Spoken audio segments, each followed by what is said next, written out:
Hello, everyone.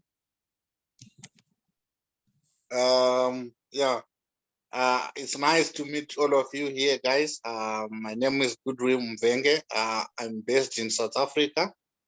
I'll be graduating in May, I think, this year, and I'm happy to be part and parcel of the Quantic Network. And today I thought of joining because this is an interesting discussion that we'll be having. And I'm based currently I'm in South Africa. Thank you. Thank you. I'm going to apologize to someone now. Seymour actually was the first to join us this evening. So Seymour Lucy-Medio, if I get that correctly, kindly introduce yourself and let's hear from you. I know we did that earlier, but it's good we have everyone meet you again. Thank you. Okay, no problem. Thank you very much. As already said, I'm Lucy-Medio. Simão. Yeah, I'm from Angola and I live in South Africa, Cape Town. And I am the founder and the CEO of Profasta Consultancy and Cool Drop Mineral Waters. It's the two companies based here in South Africa, Cape Town. I'm passionate about Pan-Africanism, and I always wish to see Africa of tomorrow, you know, being the Africa that we desire it today. And this is why it motivates me always to be part of activities like this. Thank you. Great, thank you, thank you. We also have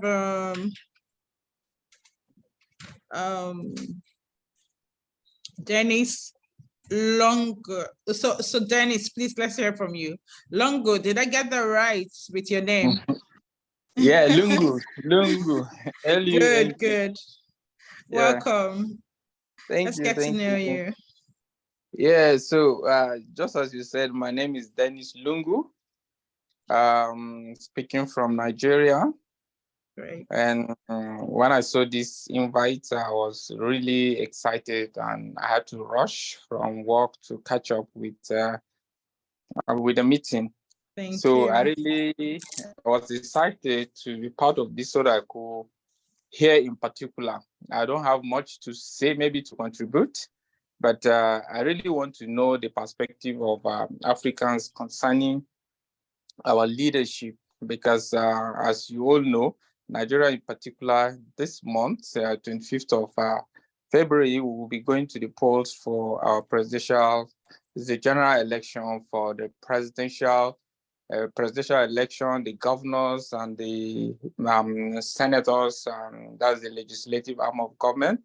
And it has been, people are so apprehensive about how it's going to work out. A lot of interest groups.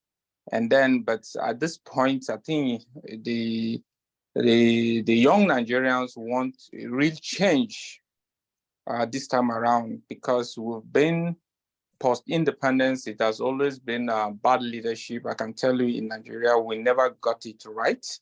But I will believe at this point, the youth are really are going to participate so much in this election coming up. I think it's going to mark a new shift to see good leadership evolving from Africa, starting with Nigeria in particular, because I believe once Nigeria gets it right, a lot of African countries will be able to make a good headway in terms of leadership. Yeah, thank you very much. Thank you. Thank you. I also would love to hear from Hamado. We have him here. So please, you can unmute yourself and a little bit about you, please. Thank you. Thank you, Dennis. It's good to have you. Thank you very much. Hi, everyone. I'm Kato Amadou Kone. I'm from Côte d'Ivoire or Ivory Coast if you want, in West Africa. I joined the Quantic program very recently in last November, and then expecting graduation for February 2024. I'm particularly interested to that topic that I think is very interesting, because in our West African region here, we have now 3 countries that are led by military regimes, and due to some, which is more or less the consequence of I think a failure in the democracy and the good governance. So this topic is very interesting. I'm ready to hear from everyone here to get the opinion of everyone, and that's it. Yeah. Thank you very much. Thank you. Thank you, Amadou. So we have Olubumi Ajagbe. She's always showing up on our session, and we really appreciate you, madam. Thank you for joining us. A little bit to everyone, because I guess some of us are new today and they would love to hear from you too. Thank you. Oh, wow. Thank you so much, Francisca. I appreciate the warm welcome. Thank you. And thank you for hosting this event. Thank you. I'm glad to be on here. And on all honesty, I'm looking forward to hearing the amazing things everyone will say. Being born in the US, I don't feel like I'm very knowledgeable about elections in Africa, but I'm looking forward to learning from what everyone shares. Nice to meet you all. Thank you. We have Jamil Shamje. Please, if I don't pronounce correctly, don't take me back there. So Jamil, thank you. Please tell us a bit about yourself. Hello, everybody. You got my name very right. I think it's a very simple name. I'm calling actually and coming in from Kenya. I stay in a small town called Kisii, which is about 2 hours from the famous Masai Mara and about 30 minutes from Lake Victoria. So I'm a new student. I've just joined in January, and I'm looking forward to listening and learning from everybody here. This is going to be my first webinar on the Quantic platform, so I'm quite excited. Thank you for inviting me. Thank you. So next is Abie Koko. I think let's get to know you too. Right. Thank you, Francis, for hosting us. My name is Abie Koko, and I live in Lagos. I'm in the class of October 2023, here executive MBA. I'm doing this after my last formal education was about 20 years ago. I've been working in the tech industry for 30 years, worked as CIO for 2 leading banks, and I decided to embark on this journey following steady retirement. I'm very happy that we're doing this. I think one of the biggest benefits that we can derive from this course is the networks that we build. There's a lot going on in Africa, and if we're able to put heads together, we'll probably be able to harness some of the opportunities that exist. And I'm hoping that as we continue to connect, some of these things will unfold. Thank you, everyone. Thank you. And then we're going to hear from Ikechukwu Agbaga before we take off our first question for the day. So Ikechukwu, please tell us about yourself. You can unmute. Thank you. Hi. Yeah. Hello, everybody. My name is Ikechukwu Agbaga. I'm currently in Lagos, Nigeria. Currently, I work with Spectra Technologies, a fintech, as a customer success manager. I'm currently in the MBA program. We're graduating by April this year, by God's grace. Yeah, I'm so excited to be here because I'm in my mid-20s. So this election is actually this is actually the first election I'm going to be participating in. So for the first time in my life, I actually took an interest in politics because, I mean, the past few years has been not funny, you know, and hopefully we're looking to like change the narration, you know, change the directive. And yeah, thank you very much for this platform and opportunity to be here. Thank you. So we all know today's topic is very sensitive and significant, and we are going to take it in strides. Democracy and governance in Africa, it's one huge topic. Sometimes we shy away from it. We don't want to discuss it, but in Africa generally, we need to improve governance. We all know that already. So I'm not going to waste our time. I'm going to share the screen. We have a couple of questions that I want us to discuss together, and let's see how we can be part. Knowing fully well that this particular time and era, a lot of young people don't want to be a part of the political terrain, but things are changing and we are moving from one position to another. We are going to be held accountable with time, even if we decide to shy away from the truth. So the relevance is, we're going to take the first, I'm going to just a bit. So let's just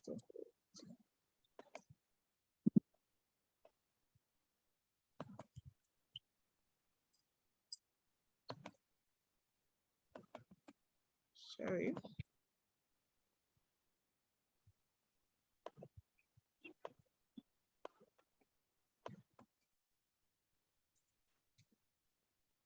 Okay, so is my screen showing fully to everyone with a new slide, Team Democracy and Governance in Africa? If we can all see this, I would appreciate.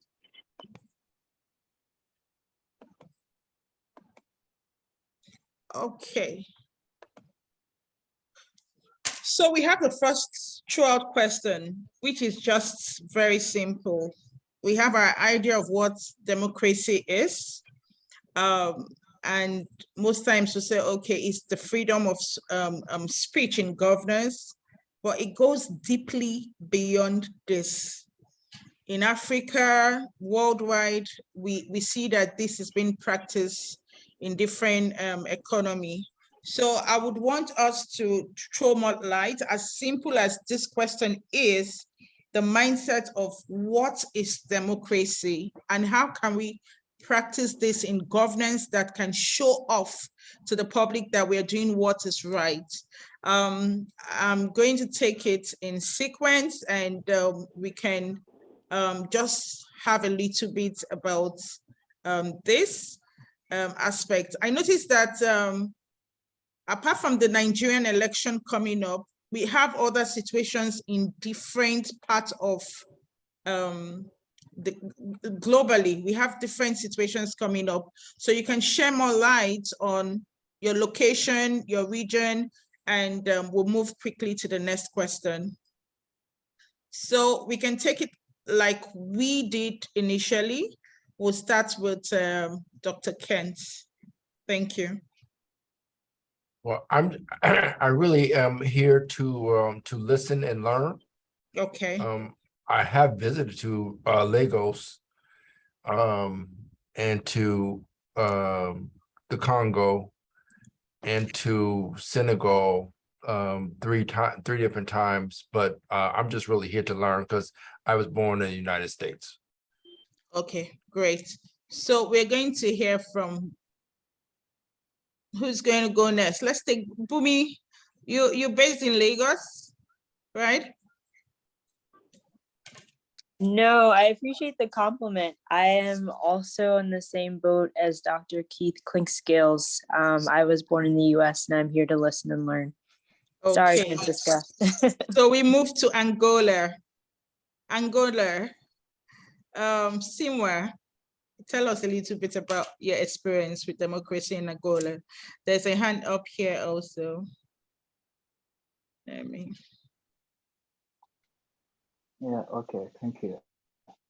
By the way, it is Simão. Simão. But my last name is Simão. Simwa. Okay. Okay. Thank you. Simão. Okay. Simwam. Did I get that? Okay. You can call me Lucy.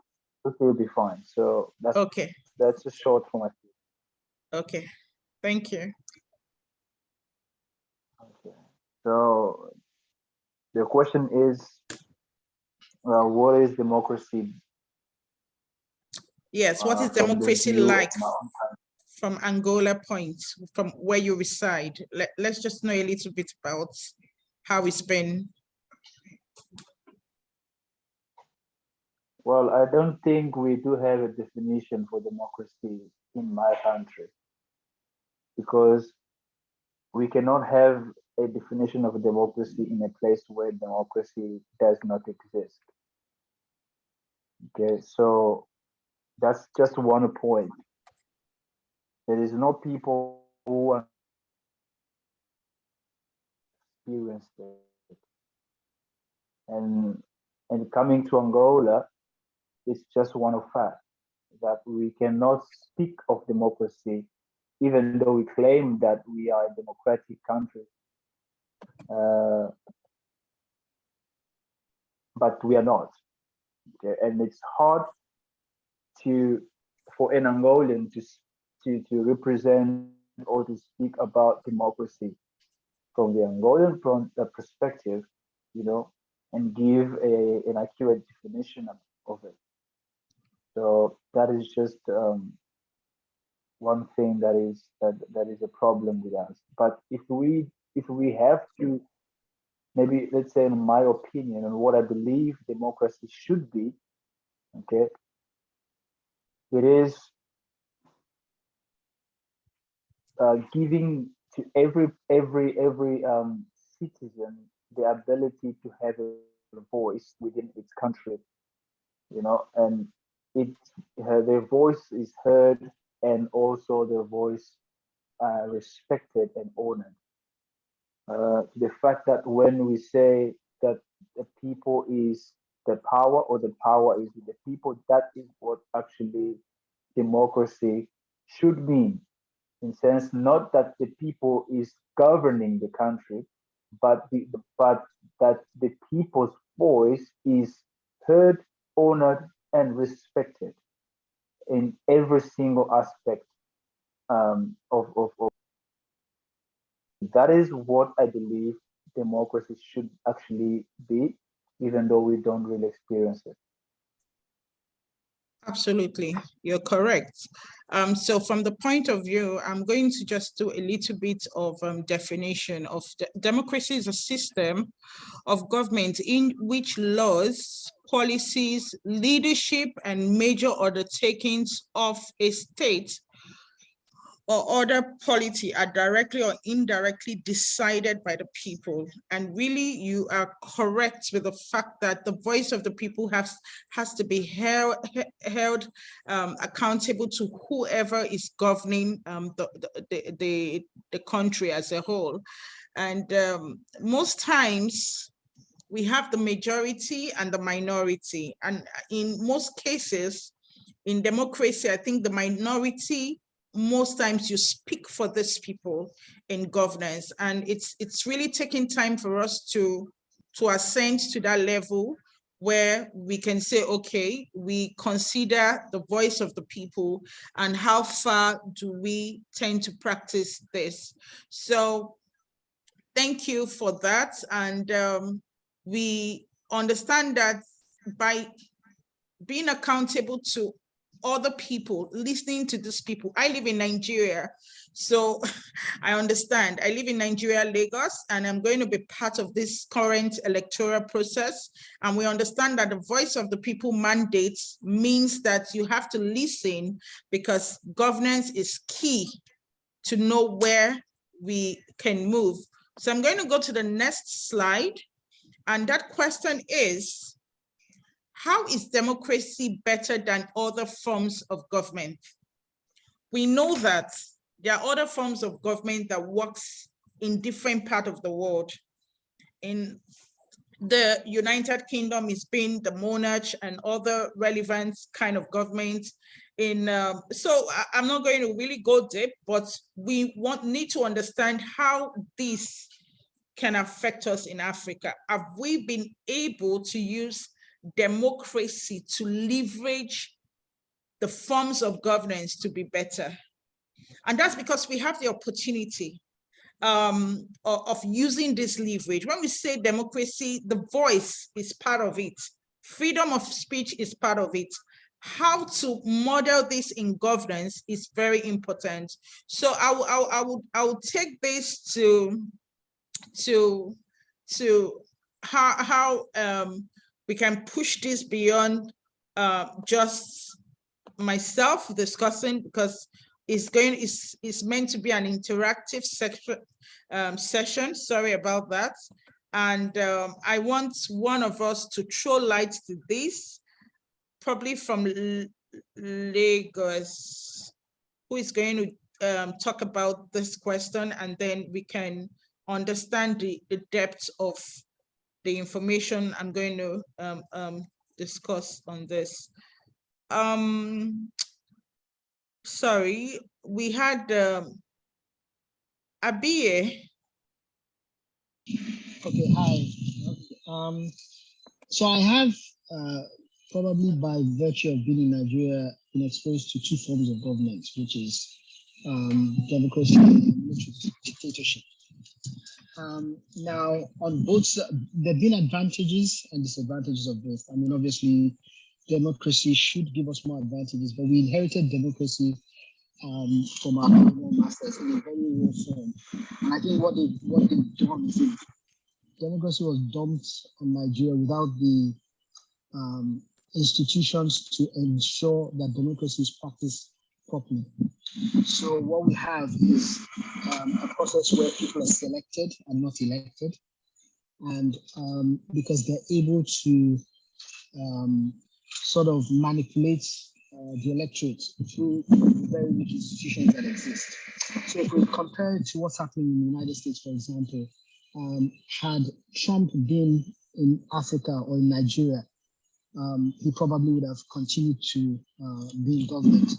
So the fact that the voice of the people doesn't actually carry or doesn't actually go the way it should go means that we don't actually experience democracy the way it should be.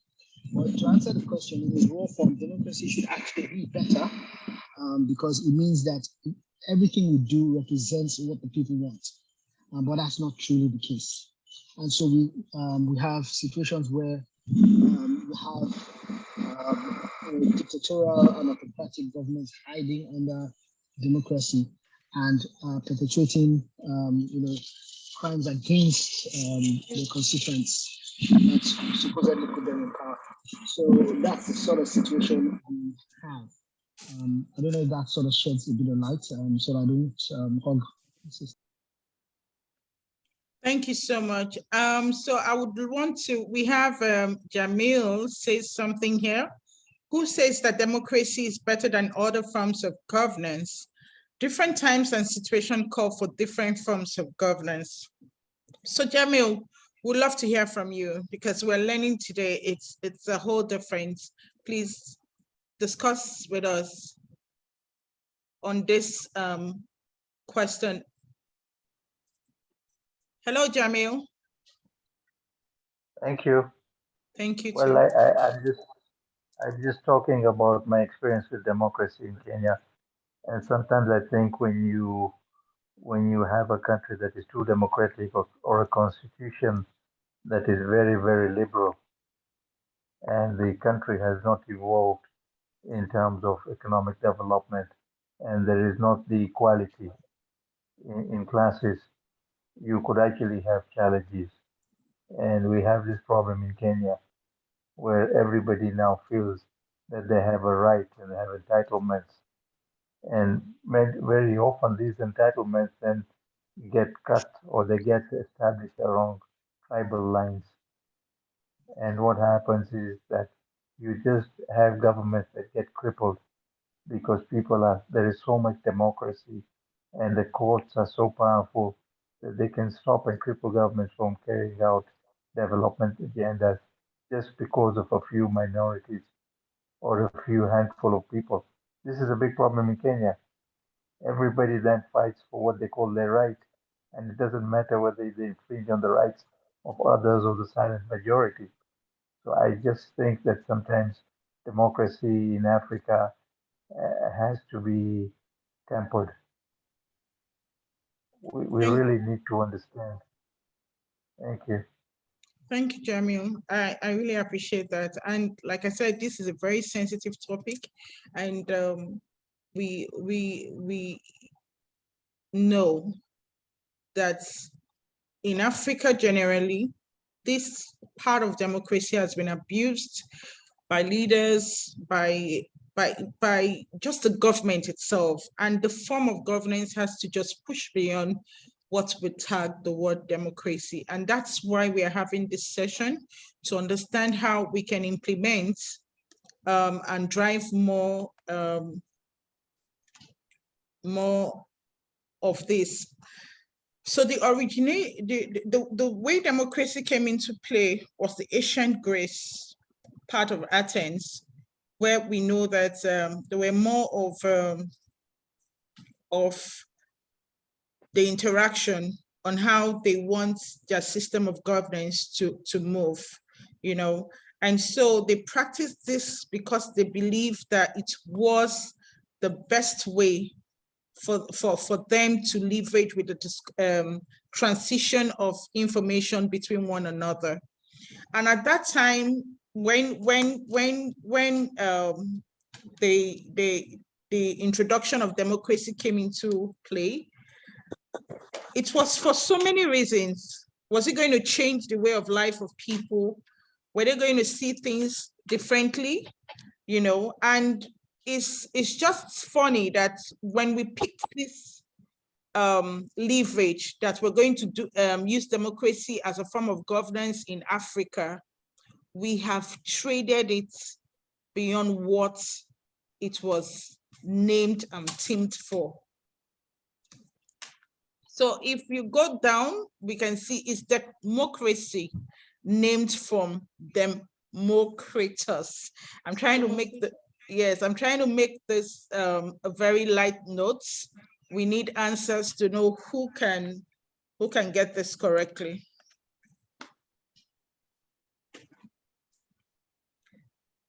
Hello.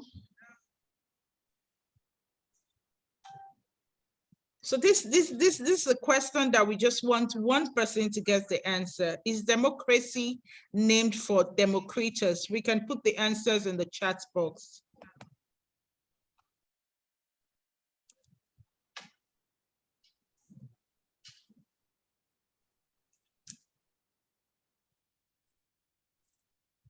Hello? Said by those who. Thank you, Bumi. Yes, preference statement said by those that have shared so far. Thank you.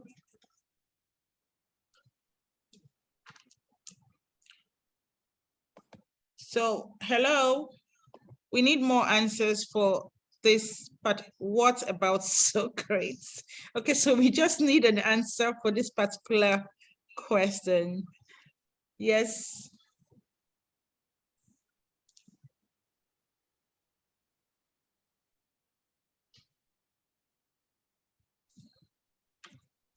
No, guess or answer, guess or an answer. No, we need an answer actually. We need an answer for this question. Is democracy named for Democritus? Yes or no? And there's a particular answer for the word democracy. So we just have a few more minutes to get that out. And I'm going to type the response.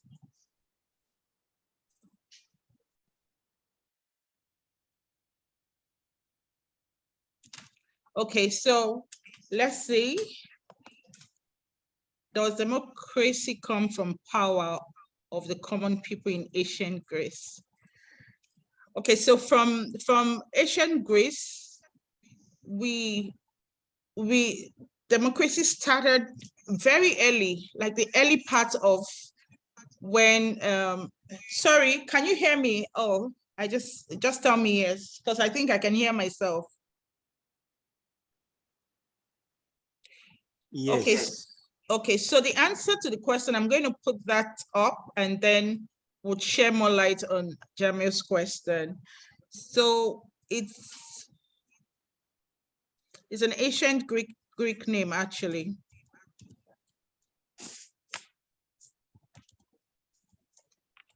Name from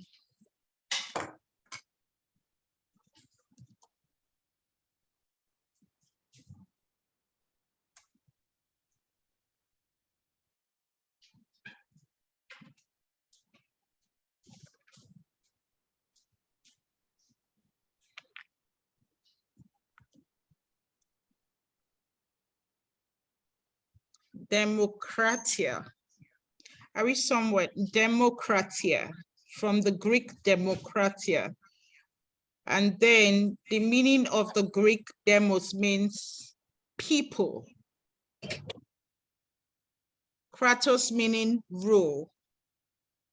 So demo means people and kratia means rule.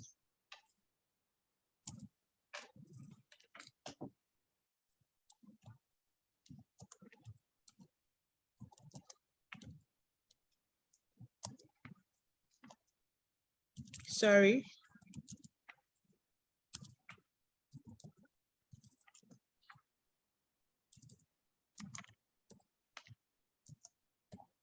So that means we need to be able to rule people. That's actually the meaning. But you know, with time, we had to add a lot to Democritus.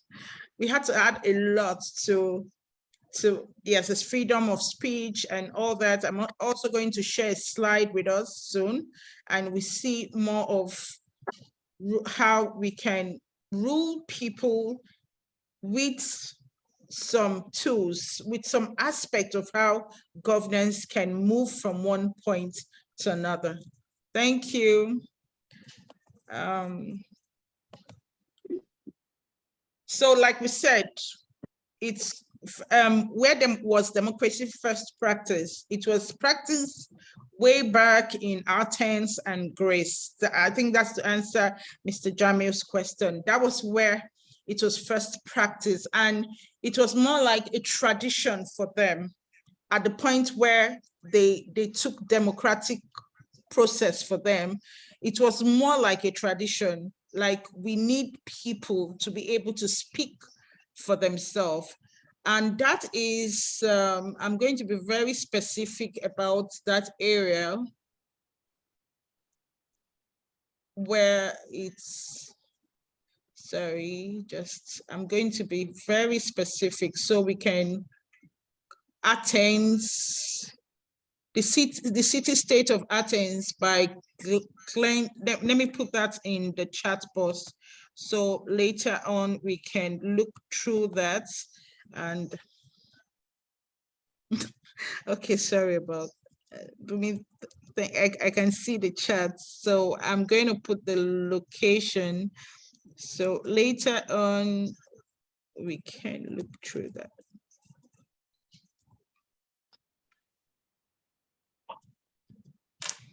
Okay, so that was where the whole intro from Athens, where they started practicing this. Most times we look back to the colonial and all of that was where it generated from. The next question we have is, how do we explain the state of democracy in Africa? And so, because this is pertaining to Africa, I know we have a lot of people who have joined the call. You can actually raise your hand and put on the chat box you're willing to speak, and we can take it from there. Please unmute your mic and let's discuss the next topic.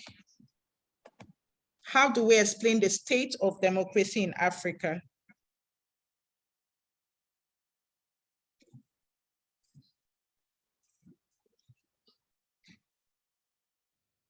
Hello?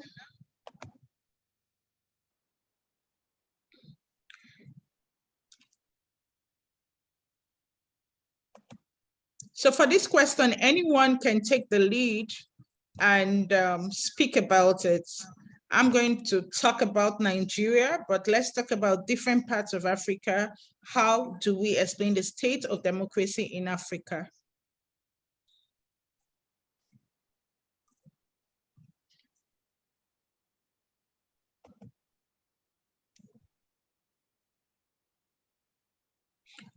Hello, Mr. Nelson. Hello, everyone. Good evening from the good state of Botswana, Southern Africa. Maybe to speak briefly about the state of democracy in Botswana. I think generally in Africa, democracy is still maturing. We need to be honest about that. And then secondly, we should point out that some have taken better strides than others. You know, if you compare nations, but where I am, I would say we have made, you know, moderate strides in terms of, you know, instituting the rule of law, ensuring that the people ahead. You did allude to the concept of the symposium from Greece, Iliopakodica, the hill in Greece, where people would sit and debate issues and come to a consensus. I think we are still a little bit lacking in that regard, that there are certain, you know, aspects of the constitution that are still not serving the people, that they could be reviewed better to be more inclusive. We still see today in my country specifically that we don't have the elections of the president. The president gets in office automatically through the majority vote of the party in which they belong to. And that might be an issue, might end up getting somebody who's not truly a leader. So I think there is, as much as I say the rule of law is being respected and the country is making strides in the right direction, there's still a lot to be improved. That presidents in this time and age, they are like CEOs. They are driving in corporations as nations are. And you need somebody who's capable and, you know, chosen by the people, not chosen or who lands into office because, you know, the majority of the party they represent has been elected. I think that's where the concern is. But other than that, I think we are maturing and perhaps we are going in the right direction. Thank you. Thank you. Thank you. Anyone else?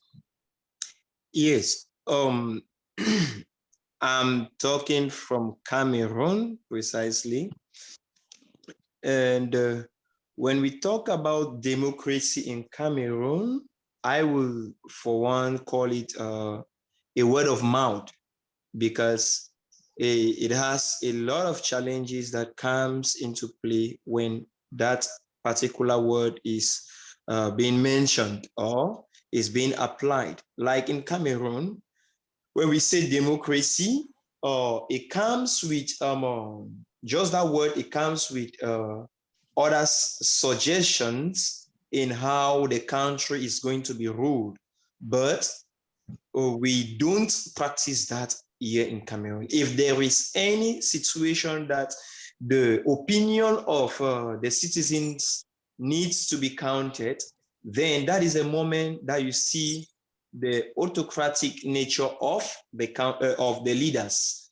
They will either ask the military men to chase us away, and what they will start pouring on us is maybe tear gas, which is harmful to human body or to human maybe consumption, something like that. So I believe democracy is not practiced in Cameroon because the leaders themselves are autocratic.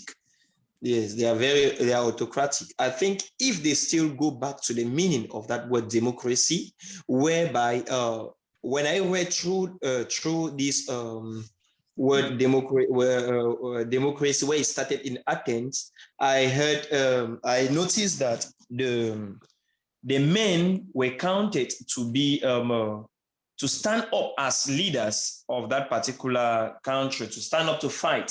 So when I look at that in Cameroon, it is not a case, because only the leaders here make decisions without even looking at the opinions of the citizens or how it's going to affect the citizens in the nearest future. So that in Cameroon is not being practiced. And I believe if things change and they look into that, then it's going to solve so many problems. For instance, we have only one leader that has been for quite almost 40 years in Cameroon. That is not, there is no change in the way things are being done. So how are we going to progress? So I think that is a very big challenge when it comes to democracy in Africa and precisely in Cameroon. Thank you. Thank you. We heard from Botswana, Cameroon. Do we have anyone else who wants to speak about this particular question, please? Yeah. Hi, everybody. So, yeah, can you hear me? Yes, I can. Great. So for me, I mean, the state of democracy in Africa, I believe democracy is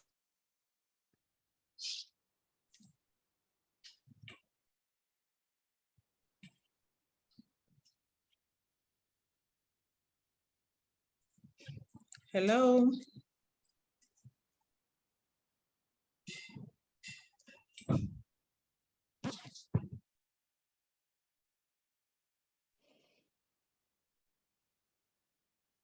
Maybe I should go, I don't know.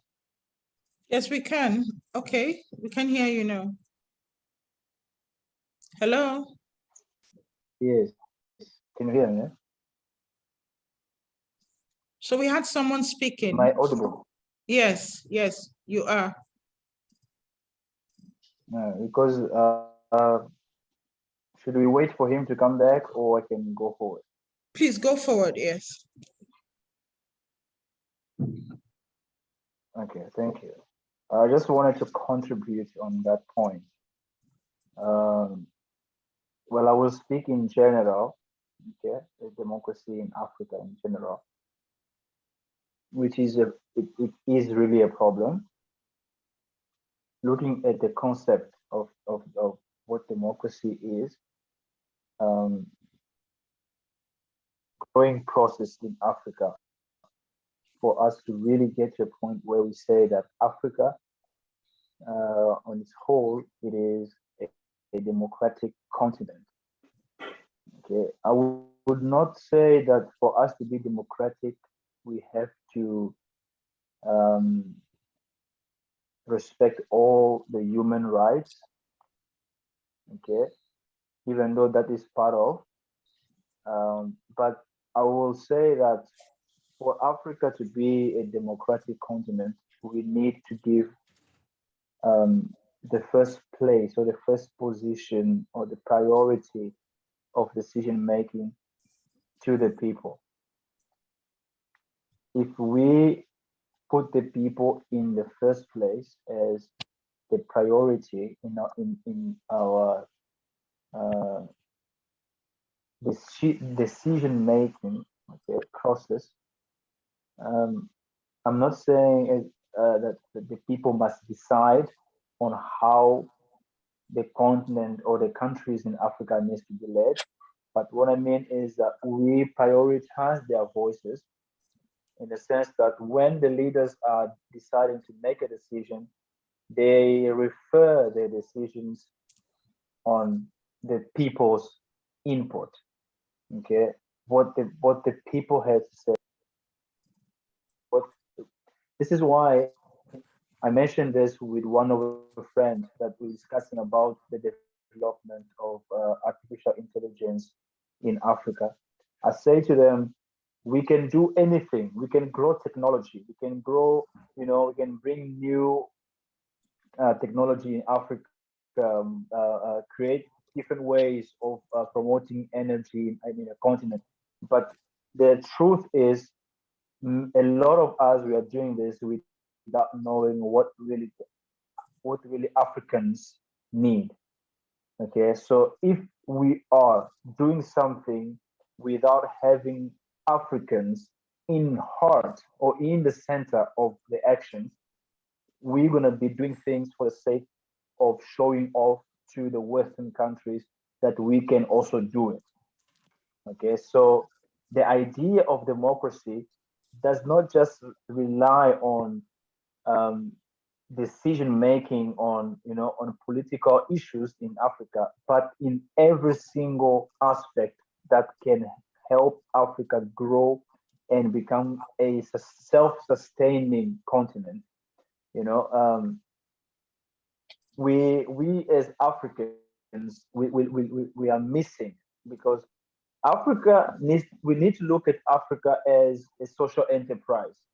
Okay, let's look at Africa as a social enterprise, not as an NGO or as a private property for somebody who is making money through Africa.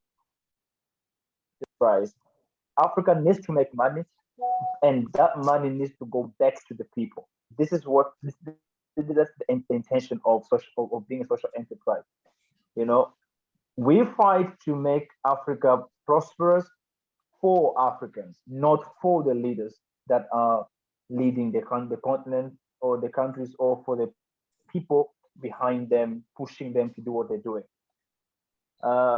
Africa is in need of leaders who understand or look at Africa as a social enterprise, who are in the position of leadership, not for personal gain, but to empower the people, to help the people, to support the people, and get them to the place where they want to be. And the only way to do that is by respecting the people. There is a huge lack of respect to Africans that has been going on for years. And people think that, just by having a new technology, a new AI in the country, or a new form of generating electricity in the continent, people think that we are respecting Africans and we have Africans and we want to support Africans. All these things is disrespectful to Africans, because it is being done without the consent of Africans. Africans have no input on every single thing that is being done in Africa, and that is a disrespect. That is not democracy. There are things behind it that is making people not to actually mind about Africans at all. And I'm very concerned about it, because how could we say that Africa is getting to a democratic mindset if we are putting Africans at risk of unemployment by bringing new technology in Africa without even having to think about how this can help the continent to increase or decrease X and Y Z situation. African problems are not being solved, and there is no democracy. The only moment that I will believe that there is democracy in Africa will be the moment that I will see that African problems are being solved. And until now, there is nothing of it happening. So my opinion on this, my generous opinion on this, is that the state of democracy in Africa, we still have to work on it. Leaders who are in their power for years need to go out of power. Technologies and inventions that Africans have been doing that has no recognition needs to be recognized.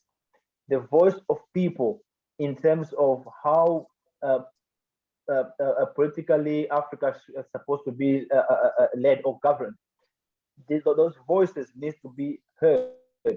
And when we put the people in first position and as priority of every single thing that is done in Africa, that is when I will understand that there is democracy in Africa.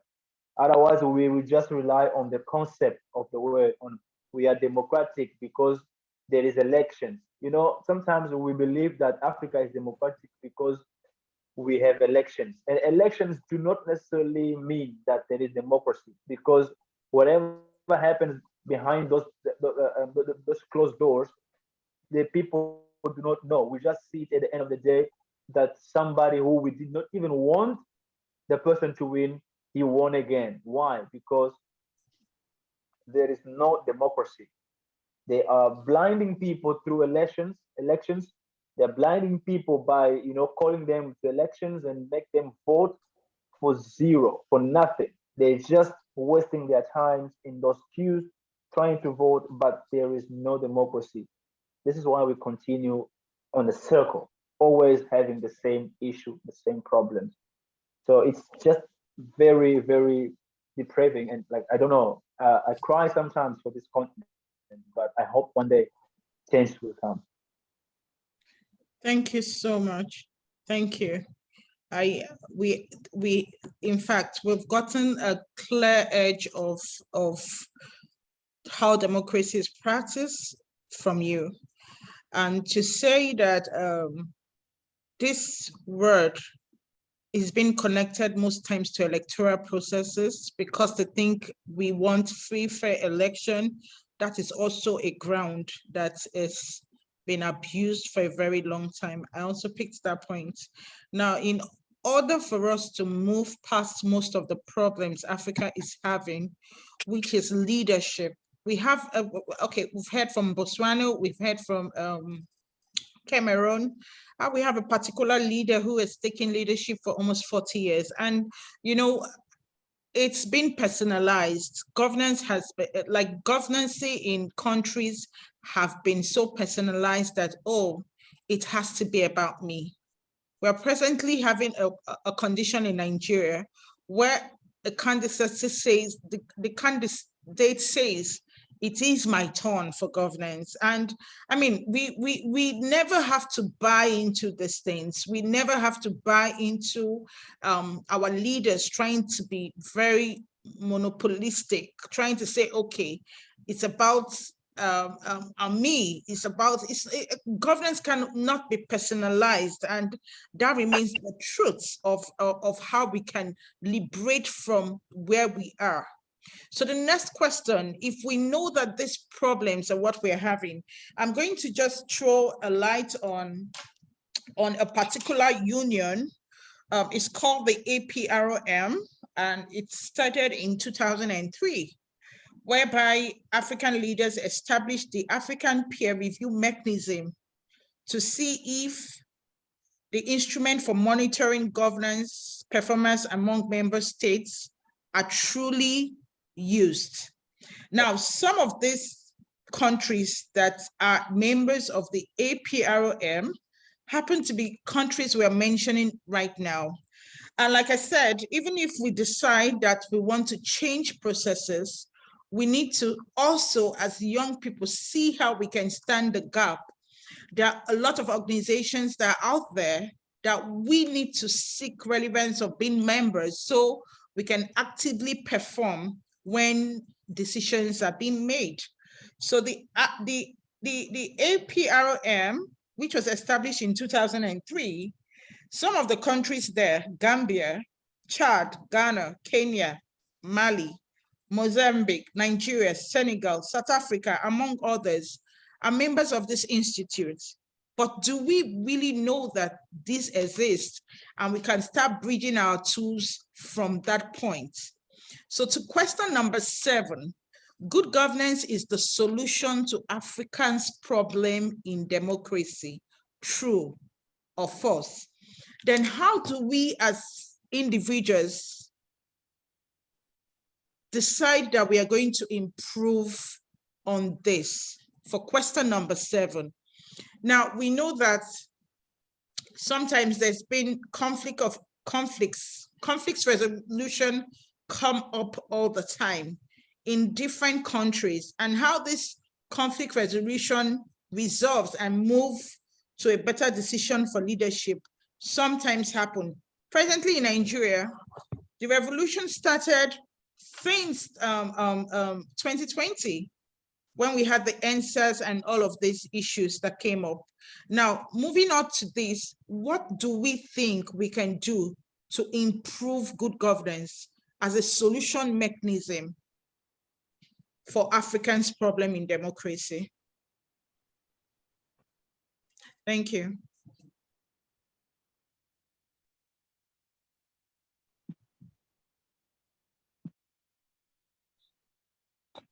Hello, so Okay. anyone can take it up from here. Thank you.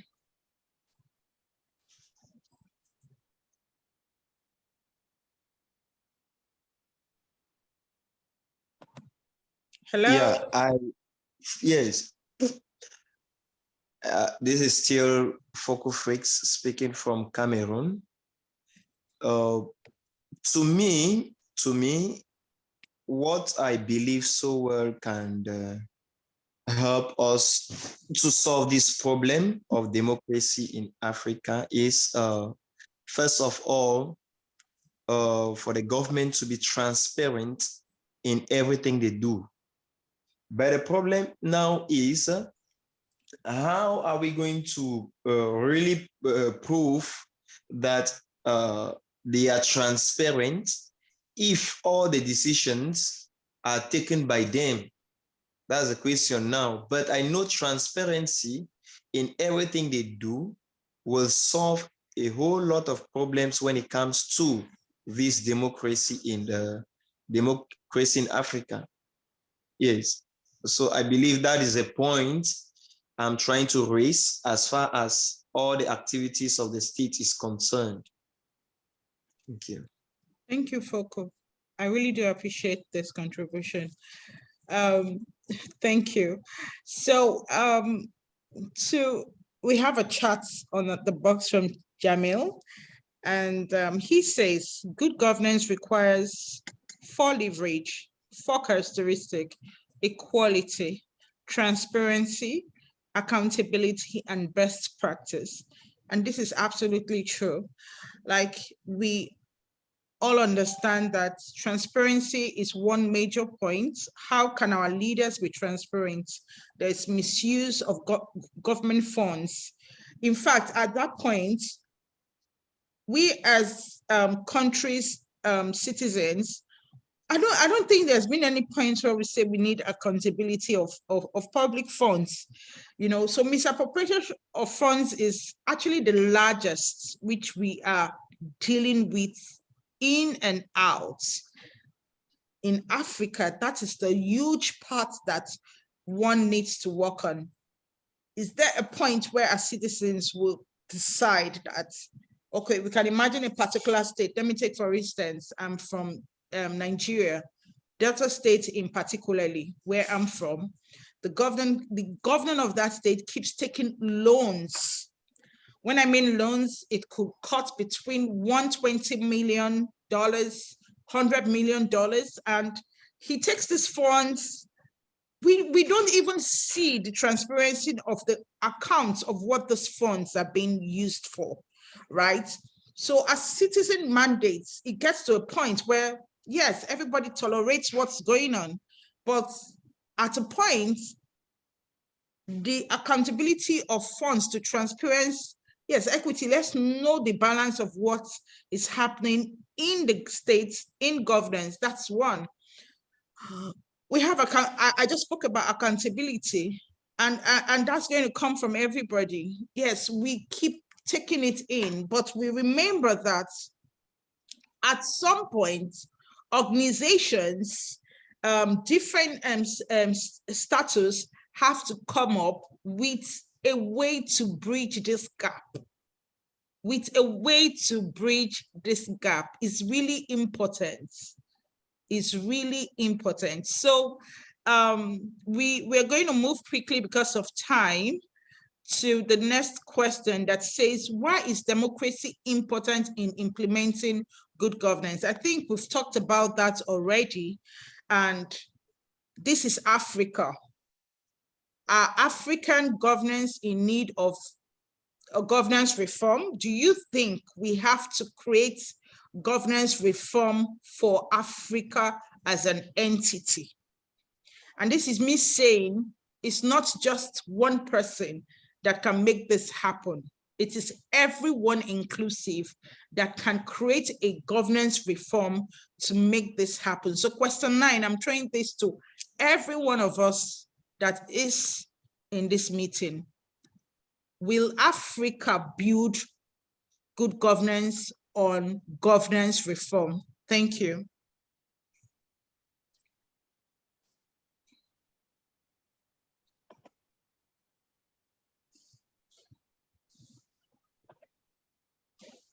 Yeah,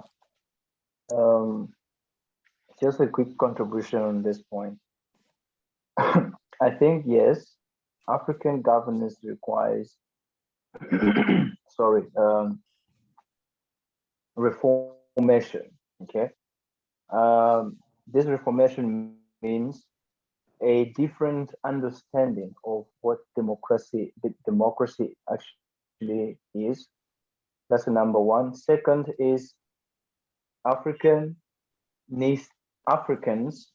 or not African leaders, but Africans in general, they have to get their power back to them, which means Africans need to be able to contribute imperatively, you know, to African problems for a more effective and accurate decision making in terms of leadership, political, economical, social issues in the continent. So if we have to reform the governance for African governance, okay, process, that's the first thing.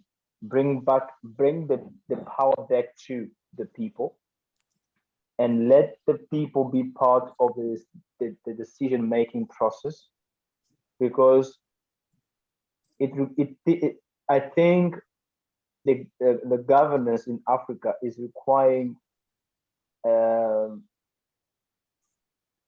intelligent governance system, okay, to be applied. So when I say intelligence or intelligent governance system applied, it means a more open and strategic approach to governance, okay? Not a traditional governance that we actually have been living on, because Africa is still living in a very, very traditional governance system. So we need to change it.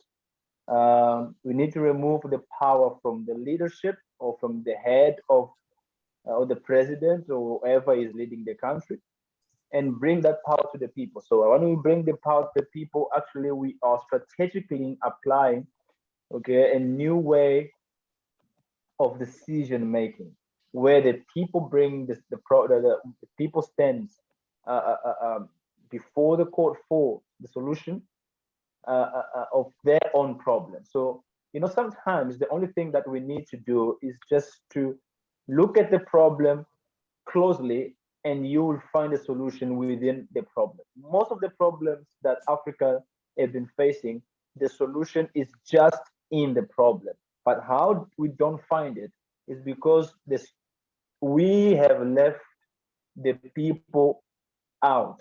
We have left the people who actually have the problem out. So how can you find the right and effective and accurate solution for African problems if the people that are concerned on that problem are not part of the decision process?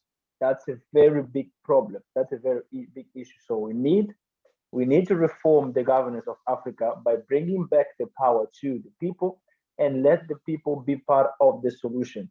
It's like a business. In a business, we don't make decisions like that. We don't just make decisions because we have experience in making decisions, but because we have gathered enough information, we have enough data, enough knowledge, you know, to help us make a accurate and effective decision. So this comes down to bringing every single person or element that is part of the decision process or is part or affected by the problem to be part of the decision process, so that we can get the solution that everybody is going to, appreciate and be happy with. So that is how we should do with African governance. Bring the power back to the people and let the people be part of decision making. And this is the key, I think.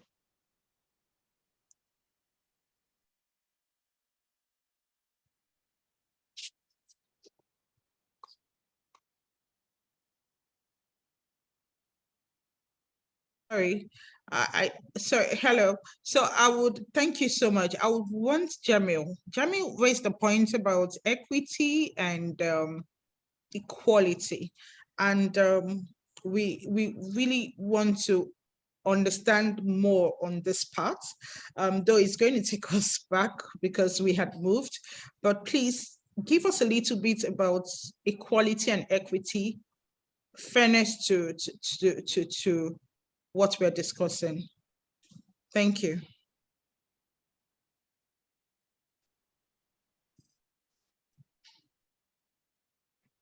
Hello.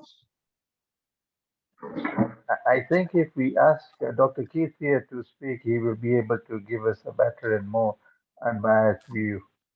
But I think it is also very important that we distinguish between what is equality and what is equity.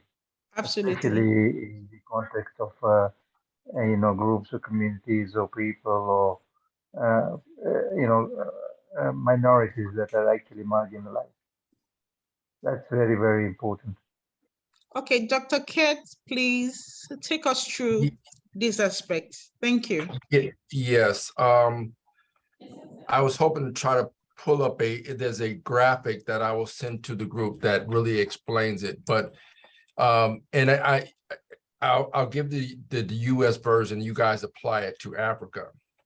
In the US, so we've suffered, say, 300 to 400 years of slavery. So now say that we want to make things right.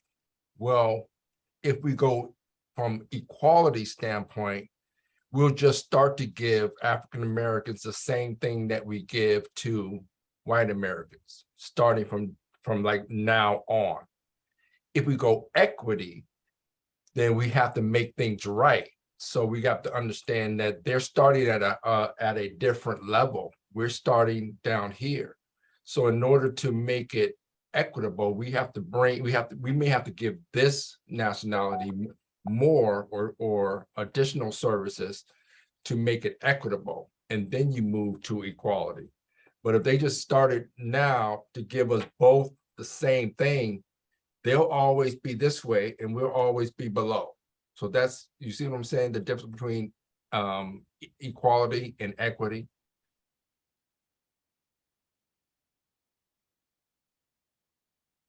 Equity takes in consideration, we're not starting at the same point. If you just go equality and it's like, okay, we'll give this group $500 or recognition, or say even in a democracy, we'll give this one this amount of representation in democracy, and we'll give the same to this one. Well, we're already at a deficit. So equity says bring us up to equal, and then you can treat us equal. Thank you, Dr. Kent. That's really clear. So there's need for balance at every point in time in the aspect of governance. Now to question 10, we understand that there's something called a conflict resolution.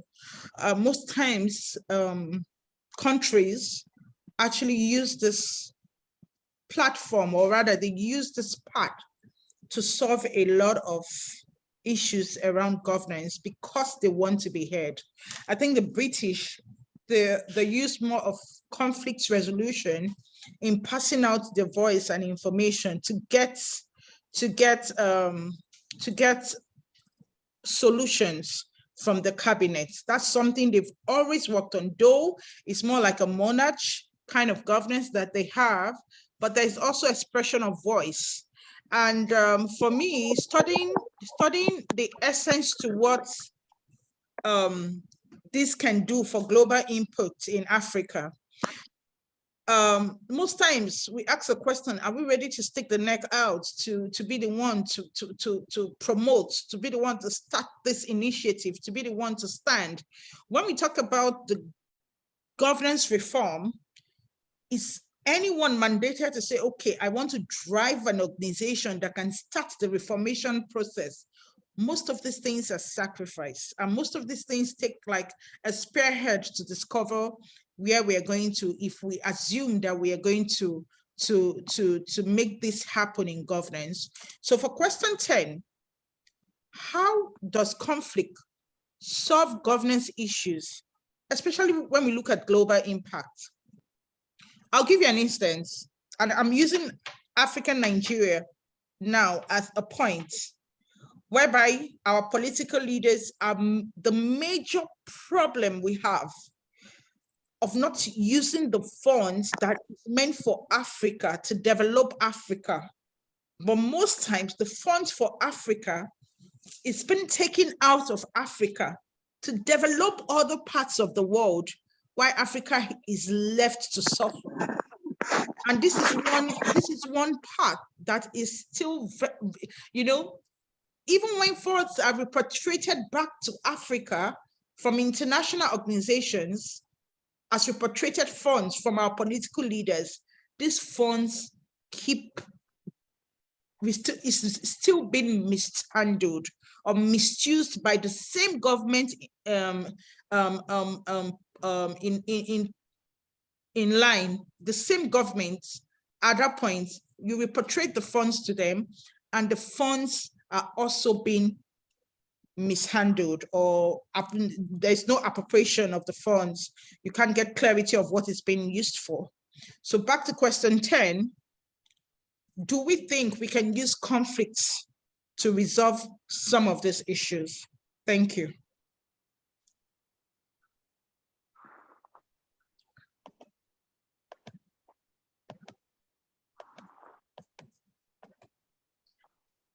Hello? I'm not sure, sorry, I'm not sure conflict is actually the solution in that sense. Now, there are a lot of fundamental issues with democracy in Africa.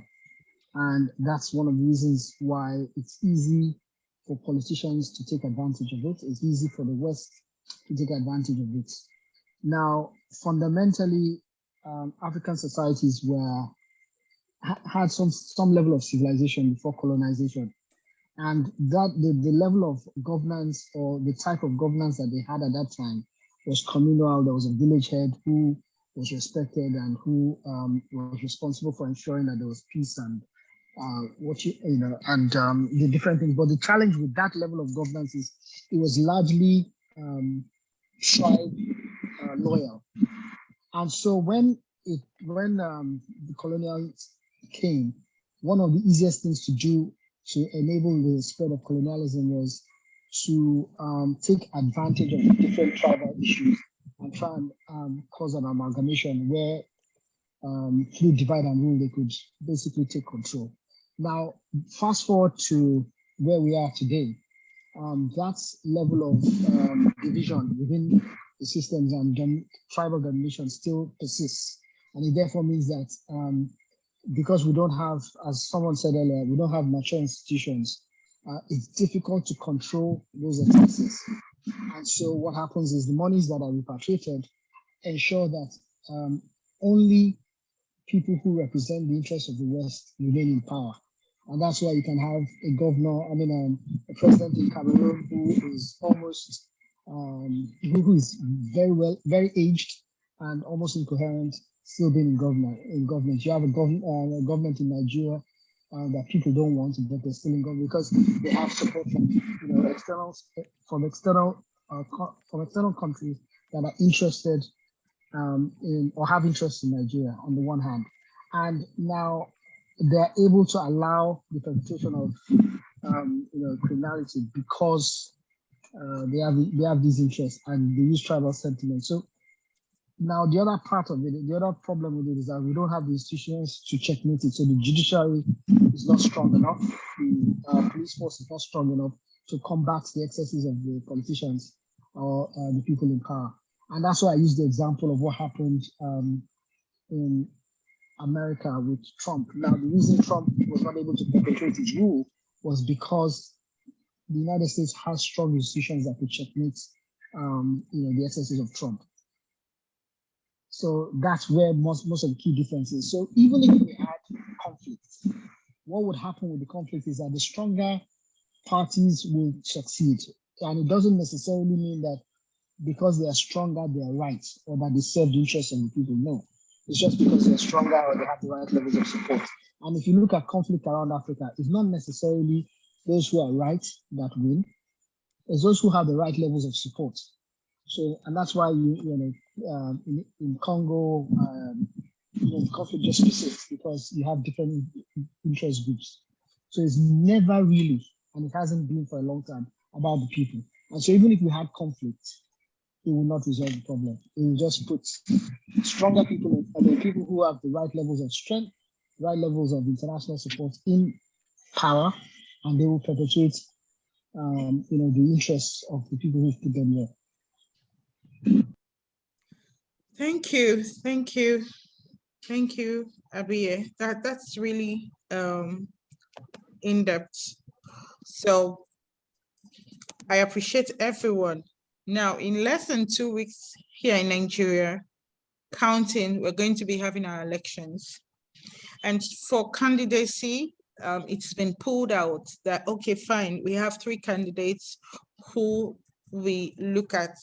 Now, under the part of democracy, which is like freedom of our votes and right to count, that's another aspect that we keep going through in the African contest of how well can we get our mandates, would our votes really count? And you see that everybody has their hands up there. I'm going to come out and put my votes on out. But is there going to be credibility during the voting process? Looking at what we have right now on the image shared, it's about the human rights on the part of democracy. And most times when human rights activists are speaking about what they really want to see during the democratic path, it has been assumed that this is actually conflicts of interest and is seen in another manner that can draw a different aspect or motive to governance by people. Now, if we see what is happening presently, and that's why I'm trying to use this particular situation in Nigeria as a case study, because the youths who demands that we need accountability and transparency over time in the past 2 years have seen that this design cannot help Africa. The design of the way the Institute of Governance is being managed is out. It's not helping the people. And that's why when they asked for 5 for 5, what does 5 for 5 mean? What do these people want? Because actually, what do the people really need from Africa?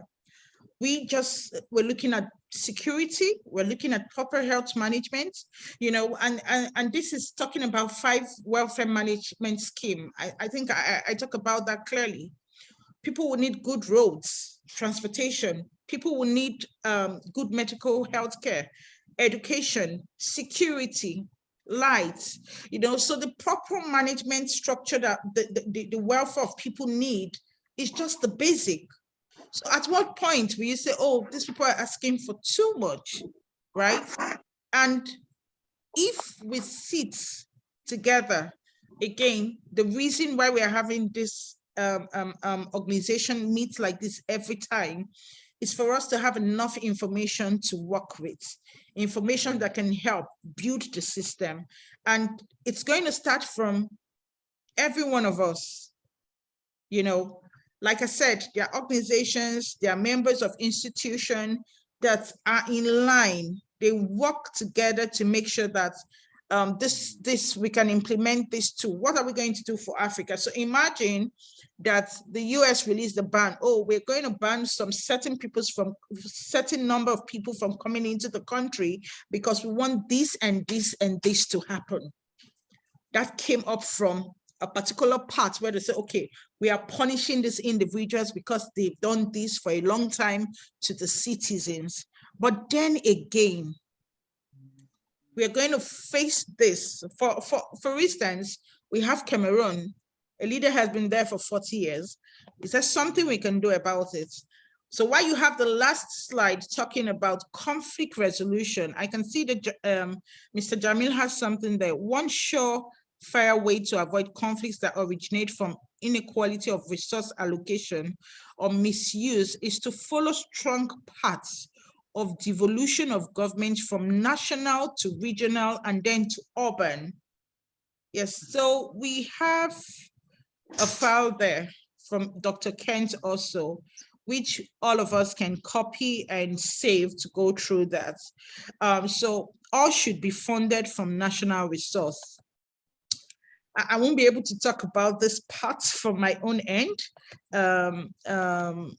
because of time. Again, we've gone past our time, and I'm going to say with all ado, thank you to everyone that participated, and then we can drop our questions in the chat box for the next couple of minutes to see if we can take we can answer questions, and that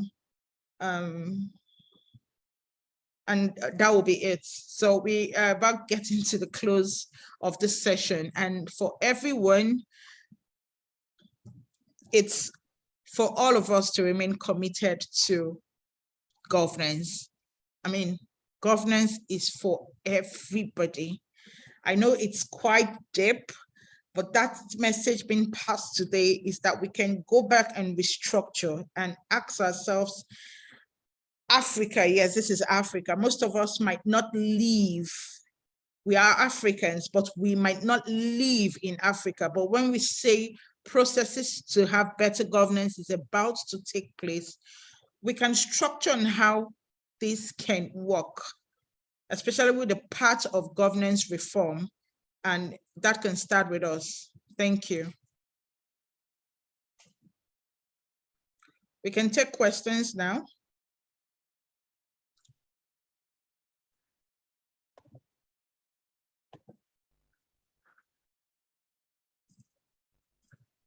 Without much, if we don't have questions, okay, so from Falilu to everyone, just to raise the importance of education to sustain governance and democracy, to allow people to make informed choice of their leaders. Absolutely. Yes. So Falilu, yes. The point where we raise education to sustain governance and democracy is the fact that we still have to educate people on how far governance is for everyone and not just for one person. And this is a point where it's not just about freedom of speech, it's the proper way to let the citizens understand that now that electoral process is going on, who do you think is a choice or the best leader to move things forward? Not just by looking at the personality from head to toe and everything. What do they have to offer? Again, like I said, because of out of selfish greed of the unknown, we just have our leaders believing that this is for me and this is me. And that is the point where it has to be no. It has to be an action that everybody is ready to drive. And so the general point is that if I'm putting my feet down and every other citizen to put their feet down, that this is what we want, it's going to happen eventually. But it's not so easy to get on that ball point where everybody will say, okay, we have the same force to drive the initiative. You know, so it's still about educating the people on how governance can move. Thank you so much for that point. Thank you. So thank you so much. And we hope to see everyone again join us for the next call. We know that we can be a pain with the emails, but that's because we need to drive the message at every point in time where we're having a meeting. Thank you for taking your time, and we'll send this recording out again for reference purpose. And then you can also find us on the LinkedIn Professional network. Join us there. It's actually easy also to get communications from there. And again, thank you.